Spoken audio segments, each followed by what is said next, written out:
Welcome to Last Week in Science, the one and only science show on Wayne Hills TV. I'm your host, William Logian, and today I'll be recapping recent events in spaceflight and will be joined by a special guest to provide some commentary on commercialized space missions.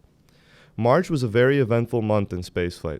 There were 19 total missions, ranging from commercial U.S. agencies all the way to China's Long March missions. We saw two huge launches towards the ISS, the most notable of the two being the SpaceX CRS-30 cargo mission. This was SpaceX's 30th mission under a commercial resupply services contract with NASA. NASA is really taking advantage of the Falcon's re-entry capabilities to transport and receive cargo to and from the ISS. The second flight to the International Space Station had people on it, and it also happened to be the first Soyuz mission with 2 women on board. Currently, Soyuz rockets are the only available spacecraft that transport astronauts to and from the ISS, but commercial space agencies like SpaceX and Blue Origin are being contracted more frequently by NASA, so we may see a future dominated by corporate spaceflight. Personally, I believe that the moment some sort of scientific field is marred by profit-driven organizations, it is ruined for good. Take any academic paper sponsored by a large institution, and you'll soon discover that science does not abide by the truth, but rather by who writes the biggest check. I've invited a guest onto the show to further discuss this topic, whom you will see shortly, right after this break. Welcome back. I'm here with reoccurring guest Jonathan Hook. Hi. How are you doing, Mr. Hook? I'm doing great, Will. I'm ready to talk about science.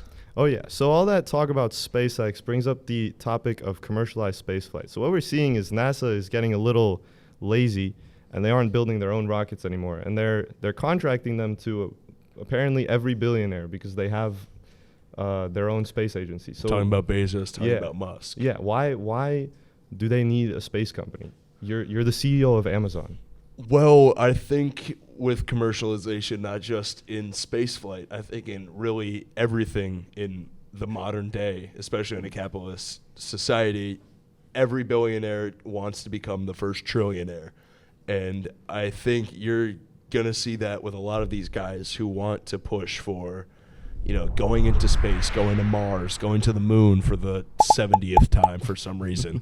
They just want to make more money, and in doing that, you got guys like Musk who, with Tesla, has some manufacturers, obviously. Cars are very different from spaceships, not sure if you knew that, but it's still, very much about making that first dollar. Well, my problem with it is space isn't necessarily the most profitable venture you could go into. Nor is it necessary.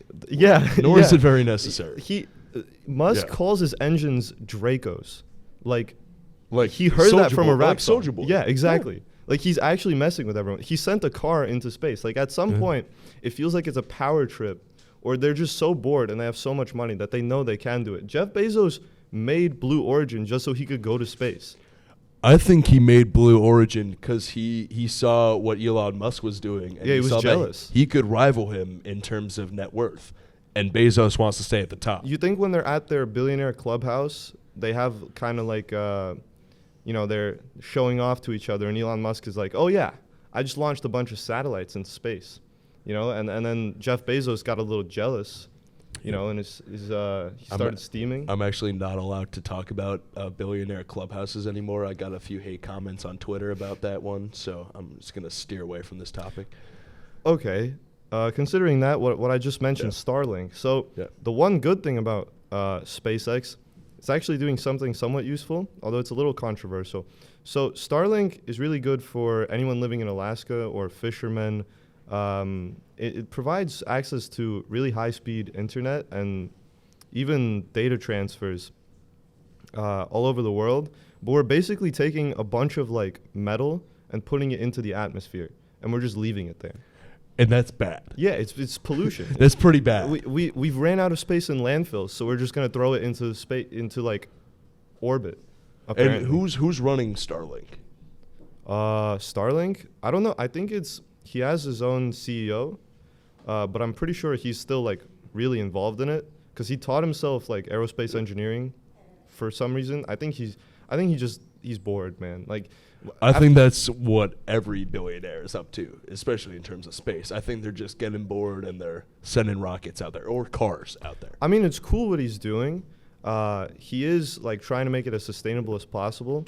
So they're trying to reuse the rockets, which is pretty admirable. But at the same time, you don't need to send a bunch of metal into space. Isn't that just what a rocket is? Yeah. Just a bunch of metal. It's a going bunch of into metal space? and explosive gases, and we're just shooting. That's another thing. The amount of nitrogen that they're farming, that they're producing, that's not good for the environment. I'm going to throw a question at you, actually. How sustainable do you think the environment is on Mars with people like Elon Musk, talking it up like it's going to be, the next habitat for humans? Well, quoting him, the only way we're going to make it inhabitable is to heat up the atmosphere so much that like water vapor starts kind of evaporating from the ice. But he said we're gonna do that by nuking it. So he just wants to bomb Mars until it's warm enough to live on. That's a really when you begin going into the moral implications behind that. Yeah. Like, at what point do we think we are so important that we have to destroy the rest of the solar system? It's like Despicable Me when he shrinks the moon. Exactly. like we're bad at living on Earth. So instead of fixing how we live on Earth, we're just gonna do the same thing on Mars. Well, yeah, I mean, it's a vicious cycle. Yeah, humans, man, just humans. Do you see that with like any? This has never happened like in history. Obviously, this started like about a decade ago. I think 2016 was when it really started heating up. Talks of going to Mars, like in a serious way. Like, where did this come from? Why did we choose Mars? Why are we so interested in going to this other planet when obviously we can't even take care of our own? Well, I'll talk on 2 points. So Mars, in terms of proximity, it's the closest planet we could easily make inhabitable because it does have ice on it, which suggests that there's water on it, obviously. And once you have water, you can create in theory, you can create a sustainable atmosphere. But the thing is, like, when you have all this money, right, and you wanna build all these projects to make the environment more sustainable, like, why aren't you funding more sustainable practices on Earth instead of trying to move to Mars and mining a bunch of lithium and cobalt for batteries for electric cars? We don't need a second planet. Right. Fix what we have going on here, and you have the means. So that's like the whole. It's my issue with it, with commercialized spaceflight. At least with NASA and the Russian space program, which were the two big ones. Like, it was for science, which we like it. We like on Last Week in Science. We love it, I would argue. It feels like now it's become a business, and that just the moment you start profiting off of something and you start focusing on profits, it just kind of kills the soul of that. Like, it's ruining spaceflight, in my opinion. I mean, you've left me, speechless. I have nothing else to say on the matter. Well, thank you for your time. Of course. We'll be back to our regular programming as usual after this break. Space exploration is one of the pure scientific endeavors.